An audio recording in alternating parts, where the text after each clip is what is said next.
எல்லா தொலைக்காட்சிகளும் செங்கோட்டையனை வைத்து விவாதம்மா. ஊடகங்கள் கழுகு போல காத்து கொண்டிருக்கின்றன. நம்ம பல முறை பேசியிருக்கோம். அதிமுகவில் எப்போ இழவுடன் பார்த்துட்டு இருக்காங்க. திரு செங்கோட்டையன் தனது நடத்தையின் மூலமாக திமுக உதவிதான் செய்கிறார். எப்படி இதை புரிந்து கொள்வது? செங்கோட்டையனால ஓபிஎஸ் அளவு கூட ஒரு ரெபலியனை மவுண்ட் பண்ண முடியாது. புரிஞ்சுக்கங்க நீங்கள். நான் நம்ம நிகழ்ச்சியில் நேற்று பேசின பிறகு என்ன ஒரு மூத்த தலைவர் அழைச்சி பேசினார். என்ன தம்பி நீங்கள் இப்படி சொல்கிறீங்க? நீங்கள் அவர் வேணுங்கன்னு திரு பொதுச் செயலாளர் இப்படி பேசுகிற மாதிரி நீங்கள் சொல்கிறீங்க. அவருக்கு தெரியாதாங்க இந்த மாதிரி நடக்கிறது? என்னங்க பண்ண முடியும்? அவரோட சீனியருங்க. எத்தனையோ பேர் மூலமாக சொல்லி பார்த்துட்டாருங்க. அவர் கொஞ்சம் இறங்கி வாங்கினேன் பேசுங்கன்னுட்டு அவர் முறுக்கிக்கிட்டு இப்படியே இருந்துக்கிட்டு பத்திரிகைகளுக்கு தீனி போட்டுக்கிட்டு இருந்தால் கட்சி எப்படி தம்பி நடத்துறது? நீங்கள் சொல்லுங்கள் தம்பின்னு. அப்போது இப்படி நடந்து கொள்வதன் மூலம் அதிமுக ஆட்சிக்கு வர வேண்டாம் என்று செங்கோட்டை நினைக்கிறார் என்று தானே நம்ம புரிந்து கொள்ள முடியும். நடுவில் இரண்டு மூன்று முறை சசிகலாவை சந்தித்திருக்கிறார். இது தெரியாது அவருக்கு பழனிசாமியே. அவங்க தான் இந்நேரம் கைட் பண்ணிட்டு நீங்கள் கேட்டீங்க. ரெண்டு பேரும் பிஜேபி கூட தொடர்பில் இருக்காங்க. பிஜேபி கூட தொடர்பில் இல்லை, சசிகலாவோட தொடர்பில் இருக்கிறார். ஒரு தீவிரமான சசிகலா விசுவாசி அவர். Sengottaiyan versus EPS. உங்களுக்கு என்ன தோணுது? இன்னைக்கு தினமலரில் ஒரு நியூஸ் போட்டிருந்தாங்க பார்த்தீங்களா? ஆமாம், செங்கோட்டையனோட அதை முக்கிய பதவியை பறிக்கணும் அந்த மாதிரியான ஒரு நியூஸ். நான் அதை பற்றி விரிவாக சொல்கிறேன். அது முடிஞ்ச பிறகு என்ன செய்யலான்றதை நீங்கள் ஒரு பத்திரிகையாளராக நீங்கள் உங்களது கருத்துக்களை சொல்லுங்கள். ஏற்கனவே பேசியிருக்கிறோம். செங்கோட்டையன் அவர்கள் எம்ஜிஆர் காலத்திலிருந்து கட்சியில் இருப்பவர். 77 முதல் எம்எல்ஏ. திரு பழனிசாமி அவர்கள் 89 தான் எம்எல்ஏ ஆகிறாரு. இது 10வது டென்யூர் திரு செங்கோட்டையன் அவர்களுக்கு. நடுவில் 96 தேர்தல் 96 மட்டும்தான் தோற்றுருக்கார். வேறு எந்த தேர்தலிலும் அவர் தோல்வியை தழுவதே இல்லை. இது 10வது டென்யூர். 96 மட்டும் அந்த பெரிய அல்லாட்சின்னு போச்சு இல்லை, அதில் தோத்துட்டார். ஜெயலலிதா எதிர்ப்பு அலையின் காரணமாக 96 மட்டும்தான் அவர் தோல்வியை தழுவுகிறார். அது 77லேருந்து இன்று வரை ஒரு எம்ஜிஆர் போட்டியிட்ட முதல் தேர்தலிலிருந்து இன்று வரை திரு செங்கோட்டையன் அவர்கள் எம்எல்ஏ. அண்டு திரு செங்கோட்டையன் அவர்களுக்கு இப்போது மனக்கசப்பு இருக்கிறது. என்ன காரணம் என்றால், அந்த தொகுதியின் பொறுப்பாளர் கூட இல்லை, தொகுதியில் சில நிர்வாகிகள் அவர் சார்ந்துள்ள கோபி தொகுதி மற்றும் ஈரோடு மாவட்டத்திற்கு அதிமுக நிர்வாகிகளாக போட்டவர்களை திரு செங்கோட்டையன் அவர்கள் விரும்பவில்லை. இதுதான் பிரச்சனையோட அடிப்படை காரணம். என்னை கேட்காம நீங்கள் உங்கள் இஷ்டத்துக்கு போட்டுட்டீங்க. இப்போ ஒரு ஜெயபிரகாஷை போடுறாங்கன்னா ஜெயபிரகாஷ் எனக்கு எதிரி, என் பேச்சை கேட்க மாட்டான். அந்த ஆளை தூக்கிட்டு நீங்கள் இங்கே நிர்வாகியாக கொடுத்தீங்கன்னா அப்புறம் எனக்கு என்ன மரியாதை? இதுதான் செங்கோட்டையனோட இஷ்யூ. செங்கோட்டையனுக்கு ஜெயபிரகாஷை பிடிக்காது என்பது திரு பழனிசாமி அவர்களுக்கு நன்றாக தெரியும். அதையும் மீறி அங்கே போடுகிறார் என்றால் ஏதாவது ஒரு காரணம் இருக்கும் அல்லவா? இப்போது நிர்வாகியாக போடப்பட்டிருப்பவர் வேட்டுவ கவுண்டர் என்ற சமூகத்தை சேர்ந்தவர். திரு செங்கோட்டையன் அவர்களுடைய தொகுதியிலேயே வேட்டுவ கவுண்டர் சமூகத்தின் வாக்குகள் 20,000 வாக்குகள் இருக்கிறது. ஸோ ஒரு அரசியல் கட்சி இந்த கம்யூனல் காம்போசிஷன்லாம் பார்த்துட்டு தான் பொறுப்புகளை போடணும். ஸோ இப்போ அந்த சமூகத்தை சேர்ந்தவரை நிர்வாகியாக போட்டானே அப்போ நம்பாளுப்பா அப்படின்னு சொல்லிட்டு வாக்குகள் அளிப்பதற்கு வாய்ப்பு இருக்கிறது இல்லையா? ஆனால் அந்த ஆளை எனக்கு பிடிக்காது, நீ ஜெயபிரகாஷ் தான் வேட்டுவ கவுண்டர் சேர்ந்த சமூகத்தை சேர்ந்தோன்னு வச்சுக்கோங்க, அவர் எனக்கு பிடிக்காது, ஜெயபிரகாஷ் எது போட்டீங்க? இதுதான் இவர் முறுக்கி கொண்டு இருப்பதற்கான காரணம். கடந்த 10 ஆண்டுகளில் திரு செங்கோட்டையன் அவர்களால் செங்கோட்டையனின் செயல்பாடுகள் பிடிக்காமல் அதிமுகவை விட்டு போனவர்களுடைய பட்டியலை படிக்கிறேன். திரு கேஆர் கந்தசாமி முன்னாள் எம்எல்ஏ, சத்தியமங்கலம் முன்னாள் எம்எல்ஏ, செங்கோட்டையன் பிடிக்காம கட்சி விட்டு போயிட்டார். திரு தோப்பு வெங்கடாச்சலம், இந்த பேர் நீங்கள் கேள்விப்பட்டிருப்பீங்க, பெருந்துறை எம்எல்ஏ, போய் இன்றைக்கி திமுகவில் நல்லா இருக்கார். தோப்பு வெங்கடாச்சலம்லாம் உள்ளூரில் செல்வாக்கான ஆள். அவர் போனது ஒரே ரீசன் செங்கோட்டையன்.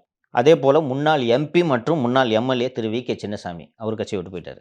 நவமணி கந்தசாமி, ஈரோட்டின் மாவட்ட ஊராட்சி குழு முன்னாள் ஊராட்சி குழு தலைவர், அவர் போய்விட்டார்.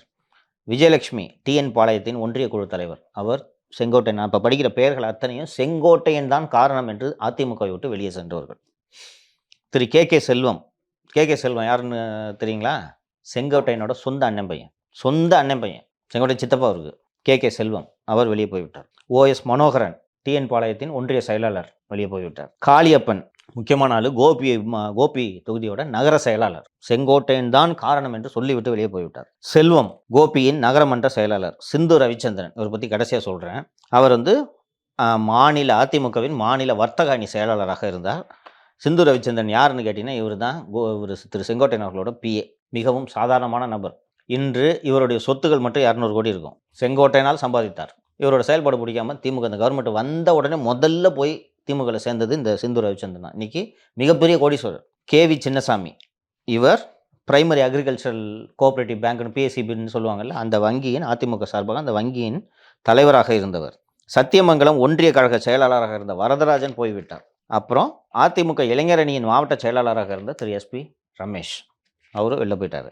இது போக பழைய கதை கொஞ்சம் சொல்கிறேன், கொஞ்சம் பழைய கதை. திமுகவில் இருக்கக்கூடிய அமைச்சர் முத்துசாமி செங்கோட்டையினால் தான் வெளியே போனார். அவர்லாம் ஒரிஜினல் அதிமுகக்காரர், அவருக்கு பிடிக்காது, திமுக அடிப்படையிலேருந்து பிடிக்காது. வேறு வழி இல்லாமல் இங்கே செங்கோட்டை இருந்தால் நம்ம ஒன்றுமே பண்ண முடியாது, வளர முடியாதுன்னு சொல்லிட்டு போயிட்டார்.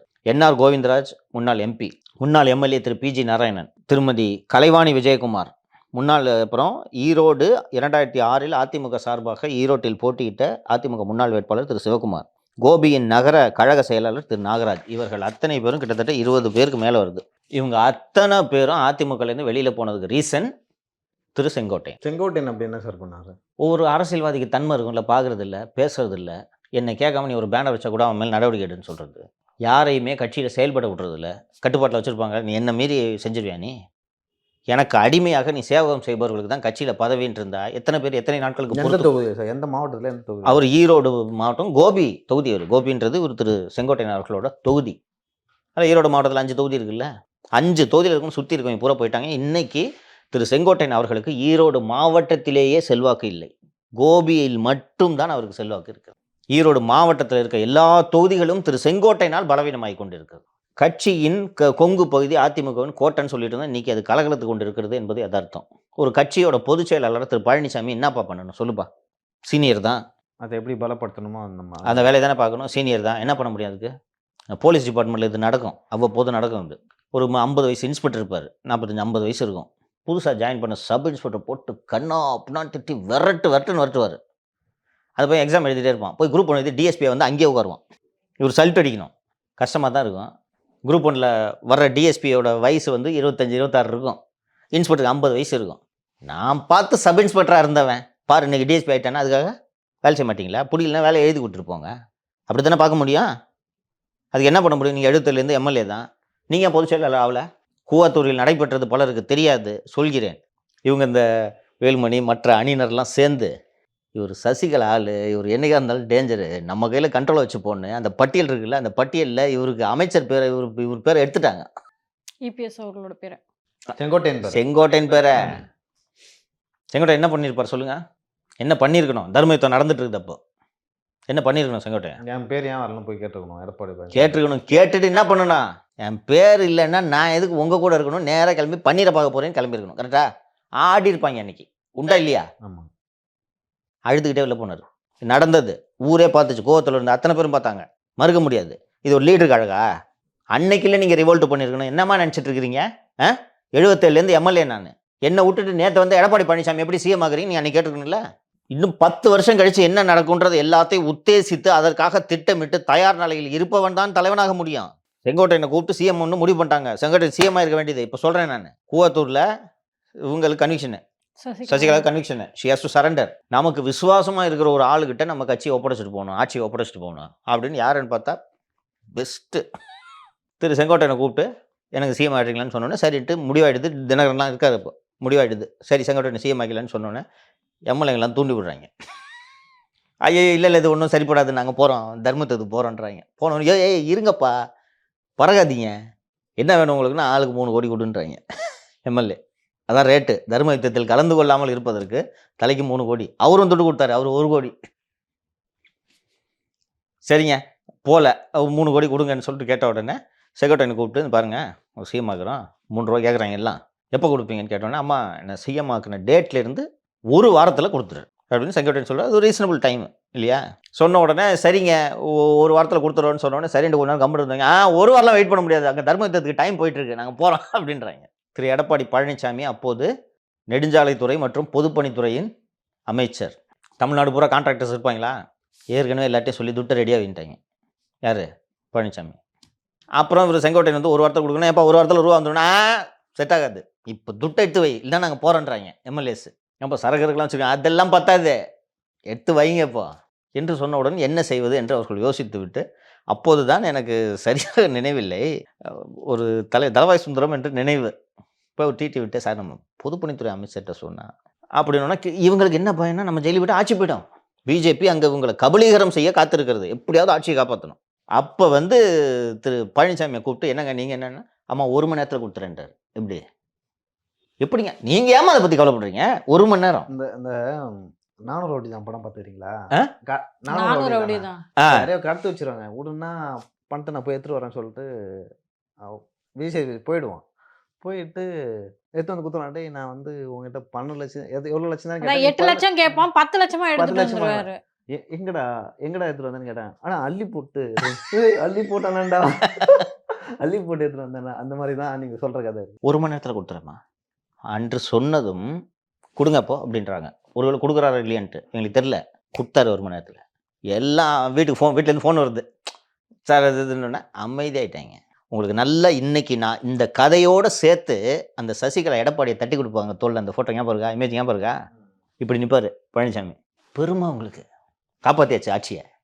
எவ்வளோ சந்தோஷம் வந்திருக்கும் சசிகலாவுக்கு. நம்மளை ஜெயிலுக்கு அனுப்பிச்சிட்டு ஆட்சியை காலி பண்ணுறதுக்கு இவங்க பிளான் போடுறாங்க. இன்னொன்று, எனக்கு இப்போ துட்டு வேணும், கொடுக்க முடியலன்னா போயிடுவான். ஒரு 10 பேர் போனால் நீங்கள் கதை முடிஞ்சு கரெக்டா? அந்த பெருமை உங்களுக்கு ஞாபகம் இருக்கா? எங்கப்பா இருந்த எவ்வளோ நாள்னு சசிகலா தட்டி கொடுப்பாங்க ஞாபகம் இருக்கா? உட்காந்துட்டாரு. மன்னர் பரம்பரை. பல வருட கனவு உட்கார்ந்த பிறகு தன்னை தகவமைத்து கொண்டாரா இல்லையா? யார் வந்து இவரை முதல்வராக்கிறதோ அவங்களே கட்சி விட்டு நிற்கிறாரா இல்லையா? எப்போது நான் சொல்லும்படி நீங்கள் ஆட்சி நடத்த வேண்டும், நான் சொல்லும் நியமனங்களை நீங்கள் செய்ய வேண்டும், நான் சொல்கிற நபருக்கு நீங்கள் கான்ட்ராக்ட் கொடுக்கணும் அப்படின்னு சொல்லும்போது இது ஒன்றும் சுத்தப்படாததான் ஆட்சி நம்ம கையில் வந்துருச்சுல. நீ ஜெயிலுக்கு போயிட்ட. இது யார்? தினகரன். தினகரன்ட்ட இன்னைக்கு வரைக்கும் அந்த கோவம் இருக்குது தெரியுதா? பழனிசாமின்னு சொல்லிட்டு இருக்காரு. கவனிச்சிங்களா? இப்போ யாருக்கிட்டமா கட்சி இருக்கணும்? திரு செங்கோட்டையன் அவர்களுக்கு மட்டுமல்ல, வைத்திலிங்கத்துக்கும் இதே பிரச்சனை. வைத்திலிங்கம்லாம் பவர்ஃபுல்லாக இருந்தாங்க அந்த 4 அணியில். ஞாபகம் இருக்கா? ஜெயலலிதா ஆட்சி காலத்தில் பன்னீர், வைத்திலிங்கம், நத்தம் விஸ்வநாதன், அதுக்கப்புறம் எடப்பாடி ம் வேலு, இவரு முனுசாமி, கேபி முனுசாமி பவர்ஃபுல்லாக இருந்தாங்களா? வைத்திலிங்கத்துக்கு என்னன்னா, நான் 2001 அமைச்சர், இவர் 2011 தானே அமைச்சர் எடப்பாடி பழனிசாமி. நான் சீனியர். நான் எப்படி போய் பழனிசாமி தலைமை ஏற்றுக்கிறது? அதுக்கு தான் வரட்டு புரியும். அதுக்கு தான் உட்காந்துட்டு இருக்காரு இன்னைக்கு வைத்திலிங்கம். ராஜ்யசபா ரிசைன் பண்ணிட்டு வேற வந்து எம்எல்ஏ ஆனார் 21. அதுக்கு என்ன பண்ண முடியும்? நீங்கள் ஆகலை. வைகை செல்வன் கூட ஏதோ ரொம்ப ஆர்ஷா பேசியிருப்பாருன்னு அநாகரிகமாக நடந்து கொள்கிறான்னு வேற என்னம்மா பண்றது? இப்போ சொல்லிட்டேம்மா, நான் முடிச்சிட்டேம்மா கதையை. இப்போ சொல்லுங்கம்மா. இந்த செங்கோட்டையன் பட்டியலை படித்தேம்மா. ஈரோடுல கட்சி போயிடுமா? சீனியர் தான் இல்லைன்னு சொல்ல, மூத்த தலைவர் தான் இல்லைன்னு சொல்லல. இப்போ தலைவர்கள் நானும் கூட பேசினேன். இவர் எடப்பாடி பேசலான்ட்டு ஒவ்வொருத்தனும் கிளம்புவான். ஏன்னா எடப்பாடி ஜெயலலிதா இல்லை, நீங்கள் ஞாபகம் வச்சுக்கணும். ஒவ்வொருத்தனும் பேசுவான். என்கிட்ட பேசுனாதான் நான் வருவேன், இல்லைன்னா நானும் எடுத்து பேட்டி கொடுப்பேன். இப்போ ரொம்ப ரீசெண்டாக ஒரு மீட்டிங்கில் பேசியிருக்காரு. பேச முடியாத இக்கட்டான சூழ்நிலையில் இருக்கேன்னு திரு பாண்டே அவர்கள்லாம் கூட. பாண்டே அவர்கள் ஃபர்ஸ்ட் பாண்டே மீட்டிங் எதுக்கு போய் கலந்துக்கிட்டீங்க நீங்கள்? இதுதான் அநாகரிகமான செயல்னு வைகை செல்வன் சொல்கிறாரு. என்ன வேலை இது? ஒரு கட்சியை எதிர்த்து சிறுபான்மையினர் ஓட்டை வாங்கணுன்றதுக்காக நீங்கள் பிஜேபி கூட்டணியை முறிச்சுக்கிட்டு வந்து 2024 தோல்வியை தழுவிட்டு நீங்கள் உட்கார்ந்துட்டு இருக்கிறீங்க. எப்படியாவது சிறுபான்மையினரோட வாக்குகளை வாங்கணும்னு தவிச்சுக்கிட்டு இருக்கிறீங்க. இந்த நேரத்தில் போய் நீங்கள் ஒரு பிஜேபி ஆளோட மேடையில் போயிட்டு நீங்கள் மோடியை புகழ்ந்து பேசினா கட்சிக்காரன் என்னமா நினைப்பான்? திமுக வந்து ரகசிய கூட்டணியில் இருக்காங்கன்றது உண்மையா இல்லையா? எம்எல்ஏ மீட்டிங்கில் கலந்துக்காமல் இருக்கிறது, இந்த ரெபலியன்லாம் நீங்கள் கூவாத்தூரில் பண்ணியிருக்கணும் சார். எப்போ வந்து பண்ணுறீங்க? அன்னைக்கு பண்ணுங்க. யாருங்க இந்த பழனிசாமி? எங்கே தான் வந்தாலும் தூக்கி போடுறீங்க நீங்கள்? நான் தான் 77 எம்எல்ஏ, எம்ஜிஆரால் அடையாளம் காட்டப்பட்டவர். நான் என்ன சிஎமாக்குங்க, இல்லைன்னா நான் போகிறேன் தர்மயுத்தத்துக்கு போகிறேன்ட்டு அன்னைக்கு நீங்கள் சொல்லியிருந்தீங்கன்னா லீடரு. அதுக்கப்புறம் அழுதுகிட்டு போன செங்கோட்டையனை கூப்பிட்டு, யோ என்ன ஆச்சு, என்ன இப்படி இல்லை, என் பேர் வான்னு சொல்லிட்டு மாஃபா பாண்டியராஜன் அப்போது தர்மயுத்தத்தில் இருந்தார். அவர் பள்ளிக்கல்வித்துறை அமைச்சர். அவர் பேரை நீக்கிட்டு இந்தா அந்த போயிட்டாரு, இந்தா நீ வச்சுக்கோ ஸ்கூல் எஜுகேஷன் கொடுத்தார். நீங்கள் நல்லா கவனிச்சு பார்த்தீங்கன்னா இது லீடர் மெட்டீரியல் கிடையாது. இப்போ பிஜேபி செங்கோட்டையன் அவருக்கு பின்னாடி இருக்க வாய்ப்பு இருக்காங்க சார்? நான் விசாரித்த வரையில் வாய்ப்பில்லை. இப்போவும் நான் சொல்கிறேன், திரு செங்கோட்டையன் அவர்கள் எங்கும் செல்ல மாட்டார். ஆனால் திரு வைகை செல்வன் அவர்கள் சொன்னது போல இது ஒரு அநாகரிகமான நடத்தை. எங்கேயும் போக மாட்டார். போகிறதுக்கெல்லாம் துணிச்சல் இல்லாமல் அவருக்கு. போகிறதுன்னா அப்போவே போயிருக்க மாட்டாரா? ஏன்னா இன்னைக்கு நம்பிக்கையில்லா தீர்மானம் அப்பாவு அவர்கள் மேலே கொண்டு வந்தாங்க. அதில் அவர் ஓட்டு போட்டிருக்காரு. ஓட்டு போட்டோன்னா எம்எல்ஏ போஸ்ட் போயிடும். பன்னீர் எங்கே போட்டு ஓட்டு என்ன பண்ணார்? ஆதரவு தானே தெரிவித்தார். நம்பிக்கையில்லா தீர்மானத்துக்கு ஆதரவு தெரிவித்தாரா? போடலைன்னா எம்எல்ஏ போஸ்ட் போயிடும். தகுதி நீக்கம் செய்யப்படுவார். செங்கோட்டையன் தகுதி நீக்கம் செய்யப்படுவார். அதனால தான் முதல்ல சார் நான் ஆதரவு வெளில போகிறேன் அப்படின்னு போயிட்டாரு. இருக்கட்டும், அவர் சார்ந்த கட்சியின் நலனுக்கு அவர் செங்கோட்டையனின் நடத்தை நல்லதா என்பதை செங்கோட்டையன் அவர்கள் யோசித்து பார்க்க வேண்டும். ஒரு கட்சியை நடத்தணுமா, இழுத்து பூச்சி இன்னைக்கு இருந்தாலும் வச்சிருக்கிறாருமா பழனிசாமி. ஒவ்வொருத்தரா நாளைக்கு பேச ஆரம்பிச்சிட்டாங்கம்மா, என்னமாகும்? கட்சி கட்டுக்கோப்பா இருக்குமா? நேற்று நீங்கள் திரு செங்கோட்டையன் அவர்களை திரு வைகை செல்வன் அவர்கள் விமர்சனம் செஞ்சவனே இதற்காகவே காத்து கொண்டிருப்பது போல ஓபிஎஸோட இளைய மகன் ட்வீட் போட்டிருந்தார் பார்த்தீங்களா? ஜெயபிரதீப். எங்கள் அனைவரின் உணர்வுகளையும் செங்கோட்டையன் பிரதிபலித்துள்ளார். அரசியல் குரு அவங்களுக்கு. அரசியல் குருமார்களில் ஒரு டிடிவி தினகரன் பேசினார் பார்த்தீங்களா? அப்போ உங்களோட எதிரிகளுக்கு நீங்கள் இவ்வளோ நாள் இந்த எதிர்கட்சிகள் இருக்க பக்கமே கேமரா போகாதுப்பா. இன்னைக்கு செங்கோட்டையன் இருக்கிறத எப்படி கவர் பண்ணாங்க பார்த்தீங்களா அசம்பிளியில்? செங்கோட்டையன் அவர் வந்து எனக்கு தெரிஞ்ச எதிர்காலத்தில் இத்தனை செய்திகள் எதிராகுதுல்ல, அதெல்லாம் அதிமுகவுக்கு ஆதரவாக திருப்ப வேண்டும் அப்படின்னு நான் நினைக்கிறேன். திருப்பணும். திருப்பணும் திருப்பணும் கௌரவமாக வச்சுப்பார். நான் தெரிஞ்சதை வச்சு சொல்கிறேன். இந்த அதிமுகவில் உள்ள வந்த உடனே இந்த அவர்களை உபயோகித்து விட்டு தூக்கி எறியும் கருவேப்பிலை போலெல்லாம் பயன்படுத்த மாட்டாங்க. அவர் ஒரு மூத்த தலைவர், அவருக்கு உரிய மரியாதை கொடுக்கறதுனால தான் இவ்வளோ நாள் நடவடிக்கை எடுக்காமல் இருக்காரு. இல்லைன்னா இந்த திருவள்ளூர் செயலாளர், மாவட்ட செயலாளர் விஜயகுமார் தூக்கி போட்ட மாதிரி ஒரு தூக்கி போடுறது எவ்வளோ நேரம் ஆகும்? இப்போ டாஸ்மாக் ஊழல் பத்தின ஒரு பிரஸ் நோட்டு இடி அஃபிஷியலா குடுக்குறாங்க. அத பத்தின விவாதத்த வந்து அப்படியே நீர்த்து போக செஞ்சுட்டு, இன்னைக்கு பாத்தீங்கன்னா, இபிஎஸ் வர்சஸ் செங்கோட்டையன் அப்படின்றது தான் நேற்று பேசு பொருளா இருக்கு. நேற்று எல்லா தொலைக்காட்சிகளும் செங்கோட்டையனை வைத்து விவாதம்மா. எல்லா தொலைக்காட்சிகளும்மா. ஊடகங்கள் கழுகு போல காத்து கொண்டிருக்கின்றன. நம்ம பல முறை பேசியிருக்கோம். அதிமுகல எப்ப இழவுடுன்னு பார்த்துட்டு இருக்காங்க. இல்ல நான் ஓப்பனா சொல்றேன். திமுகவுக்கு இவங்க உதவி பண்றாங்க அப்படின்னு தான் பார்க்க முடியும். இந்த வேறு என்ன? திரு செங்கோட்டையன் தனது நடத்தையின் மூலமாக திமுகவுக்கு உதவிதான் செய்கிறார். வேறு எப்படி இதை புரிந்து கொள்வது?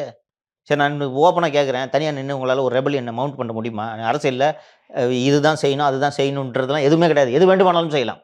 ஆனால் நீங்கள் அதில் வெற்றி பெற வேண்டும். கரெக்ட்டா? உங்களுக்கு துப்பு இருக்கா? ஆனா சார் திரும்ப திரும்ப இந்த மாதிரி ஒவ்வொருத்தரா போயிட்டு இருக்கும்போது அது கட்சிக்கு பலவீனம் தானே சார்? பலவீனம் இதெல்லாம் தாண்டி எந்திரிச்சு நிக்குமா? செங்கோட்டையனால ஓபிஎஸ் அளவு கூட ஒரு ரெபல்லியனை மவுண்ட் பண்ண முடியாது. புரிஞ்சுக்கங்க நீங்க. திரு ஓபிஎஸ் அவர்கள் பின்னாலாவது ஒரு சமூகம் இருக்கு. இவர் எந்த சமூகம்? எடப்பாடி சார்ந்த அதே சமூகம். அந்த சமூகம் எடப்பாடி ஏத்துக்குமா, இவரை ஏத்துக்குமா? கோபியில் ஒரு தோக்கறார் பார்க்குறீங்களா? இத்தனை 10 முறை எம்எல்ஏவாக இருந்து விட்டார். 50 ஆண்டுகள் எம்எல்ஏவாக இருந்திருக்கிறார். இந்த நேரத்தில் தன்னோட அந்திம காலத்தில் போயிட்டு தான் வளர்ந்த கட்சிக்கு ஒரு துரோகம் செய்வது அவருக்கே அழகான்றது செங்கோட்டையன் யோசிச்சு பார்க்கணும். நான் நம்ம நிகழ்ச்சியில் நேற்று பேசின பிறகு என்ன ஒரு மூத்த தலைவர் அழைச்சு பேசினாரு. என்ன தம்பி நீங்கள் இப்படி சொல்கிறீங்க? நீங்கள் அவர் வேணுக்குனே நம்ம திரு பொதுச் செயலாளர் இப்படி பேசுகிற மாதிரி நீங்கள் சொல்கிறீங்க. அவருக்கு தெரியாதாங்க இது மாதிரி நடக்கிறது? என்னங்க பண்ண முடியும்? அவரோட சீனியருங்க. எத்தனையோ பேர் மூலமாக சொல்லி பார்த்துட்டாருங்க. அவர் கொஞ்சம் இறங்கி வாங்கினே பேசுங்கண்ணேன்ட்டு அவர் முறுக்கிக்கிட்டு இப்படியே இருந்துக்கிட்டு பத்திரிகைகளுக்கு தீனி போட்டுக்கிட்டு இருந்தால் கட்சியை எப்படி தம்பி நடத்துறது? நீங்கள் சொல்லுங்கள் தம்பின்னாங்க. ஒரு கட்சியை நடத்தணுமா வேணாமா? நாளைக்கு ஒவ்வொரு மாவட்டத்துலேயும் இந்த மாதிரி கிளம்புவாங்க தம்பி. அப்புறம் இது வேலையா திமுக எதுக்கிறது வேலையான்றது நீங்கள் சொல்லுங்கள். அப்போ எடப்பாடி பழனிசாமி ஒரு லீடர் இல்லை போல இருக்குன்னு ஆளாளுக்கு பேச ஆரம்பிச்சிருவாங்க. கட்சியில் கட்டுப்பாடு போயிடும். அவருக்கு திரு பழனிசாமிக்கு எல்லாமே தெரியுங்க. இப்போ மத்திரியாளர்கள் மைக்கை போட்டு செங்கோட்டையன் இந்த மாதிரி போகிறாரு அப்படின்னு கேட்கும்போது இல்லை கட்சி கட்டுக்கோப்பாக இருக்குன்னு சொல்கிறதா, இல்லை வேறு என்னங்க சொல்கிறது? அதனால தான் வேறு வழி இல்லாமல் நீங்கள் அவங்கக்கிட்ட போங்கன்றது இருப்பதிலேயே பக்குவமான பதில். ஆமா, ஏன்னா திரு செங்கோட்டையன் அவர்களுக்கும் என்ன சொல்றதுன்னு தெரியல. தெரியல, அவர்களாலும் பதில் சொல்ல முடியல. அதனாலதான் அவர் வந்து அவங்க கிட்ட போய் கேளுங்க அப்படின்னு சொல்றாரு. இப்படி முறுக்கி இல்ல, கொண்டு என்னதான் நானும் தெரிஞ்சுக்கிறேன், போய் கேளுங்கன்ற ஒரு நீ அந்த துணிச்சலும் இல்லை. நான் வெளில போகிறேன்ட்டு இப்போ பன்னீர்செல்வமும் குருமூர்த்தி கொடுத்த துணிச்சலில் தர்மயுத்தம் நடத்தினார். அந்த துணிச்சலும் இல்லை. நீங்கள் அப்படி இருக்கும்போது ஒன்று எளிதாக சொல்கிறேன். அதிமுக ஆட்சி வந்தால் உங்களுக்கு தான் நல்லது. நாளைக்கு நீங்கள் தானே மந்திரியாக போகிறீங்க. செங்கோட்டை மந்திரியாக வரலப்பா. அப்போது இப்படி நடந்து கொள்வதன் மூலம் அதிமுக ஆட்சிக்கு வர வேண்டாம் என்று செங்கோட்டை நினைக்கிறார் என்று தானே நான் புரிந்து கொள்ள முடியும். இப்போ நீங்கள் சொல்லுங்கள், 2 பேரும். நான் இவ்வளோ விவரத்தை சொல்லிட்டேன். இப்போ பழனிசாமி செங்கோட்டையின் மேலே நடவடிக்கை எடுக்குமா வேணாமா? சொல்லுங்கப்பா. இவ்வளோ நாள் அரசியலை பார்த்துக்கிட்டு இருக்கீங்க. இல்லை, இந்த நேரத்தில் வந்து எடுக்க தேவையில்லை அப்படின்னு சொல்லிட்டு தான் நான் பார்க்குறேன். கூடுமான வரை பேசி சரி செய்ய வேண்டும். ஆனால் வேறு வழி இல்லை என்றால் கட்சி பதவியாவது பிடிங்கி தானே ஆகணும். வேறு வழி இல்லை. நீங்கள் என்ன பண்ணுவீங்க? ஆளாளுக்கு போய் பண்ணிட்டு இருப்பாங்க. நீங்கள் இன்றைக்கி போய் இவர் பாண்டே மேடையில் போயிட்டு மோடியை புகழ்ந்து பேசுகிறீங்க. எதற்காக பிஜேபி கூட்டணி அத்து விட்டாங்களோ அந்த பர்பஸை டிஃபீட் பண்ணுறீங்களே நீங்கள். அது அவருடைய தனிப்பட்ட கருத்து. அவருக்கு கருத்துக்கு எங்களுக்கு சம்மந்தம் இல்லைன்ட்டு நீங்கள் சொல்லி தானே ஆகணும். இதுக்கு பிஜேபி கூட்டணியில் இருந்தால் எவ்வளோ வசதி யோசிச்சு போகிறப்பா. அவர் மேலே கேஸ் வராது. கட்சியில் இருக்க யார் மேலேயும் கேஸ் வராது. எவ்வளோ கம்ஃபர்டபுளாக இருக்கலாம். மோடிக்கு பக்கத்தில் போய் உட்காந்துருக்கலாம். பவர்ஃபுல்லாக இருக்கலாம். எதிர்கட்சிகளை ஈடியை வச்சே நீங்கள் தேர்தலில் ஜெயிச்சிடலாம். எலெக்ஷன் கமிஷனும் உங்கள் கூட இருக்கும். அதை மீறி ஒரு ரிஸ்க் எடுத்துகிட்டு ஒரு மனுஷன் இருக்கிறாருன்னா அதை உடைக்கிற வேலையை நீங்கள் செஞ்சுட்டு இருந்தீங்கன்னா குளத்தை கெடுக்க வந்த கோடரி காம்பு செய்யும் வேலை தான் இது. இது அவரு திரு செங்கோட்டையன் மூத்த தலைவர் புரிந்து கொள்ள வேண்டும். அவ்வளோதான். அது ரொம்ப நாளைக்கு ஓடாது. எவ்வளோ நாள் முறுக்கிட்டே இருப்பீங்க நீங்கள்? பேசித்தான் ஆக வேண்டும். நடுவில் 2-3 முறை சசிகலாவை சந்தித்திருக்கிறார். இது தெரியாது அவருக்கு பழனிசாமிக்கு. அவங்க தான் இந்நேரம் கைட் பண்ணிட்டு நீங்கள் கேட்டீங்க. 2 பேரும் பிஜேபி கூட தொடர்பில் இருக்காங்க. பிஜேபி கூட தொடர்பில் இல்லை, சசிகலாவோட தொடர்பில் இருக்கிறார். ஒரு தீவிரமான சசிகலா விசுவாசி. அவர் சின்னம்மாவுக்கு உயிரை விடுவார். அந்த மாதிரி இன்ஸ்ட்ரக்ஷன் கொடுக்கும். பழனி ஒன்றும் வழிக்கு வரமாட்டுறாரு, நீ பேசு, பைட்டு போட்டு சொல்கிற மாதிரி பேசு என்று அவர் சொல்லியிருப்பார். அந்த சசிகலாவுக்கும் அவர்களது குடும்பத்தினருக்கும் 30 ஆண்டுகள் 40 ஆண்டுகள் நீங்கள் ஊழியம் செய்தது போதாதா? இன்னும் போய் கொத்தடிமையாக சேர வேண்டும் என்று நினைக்கிறார் அவர். அவர் தான் முடிவு பண்ணும்.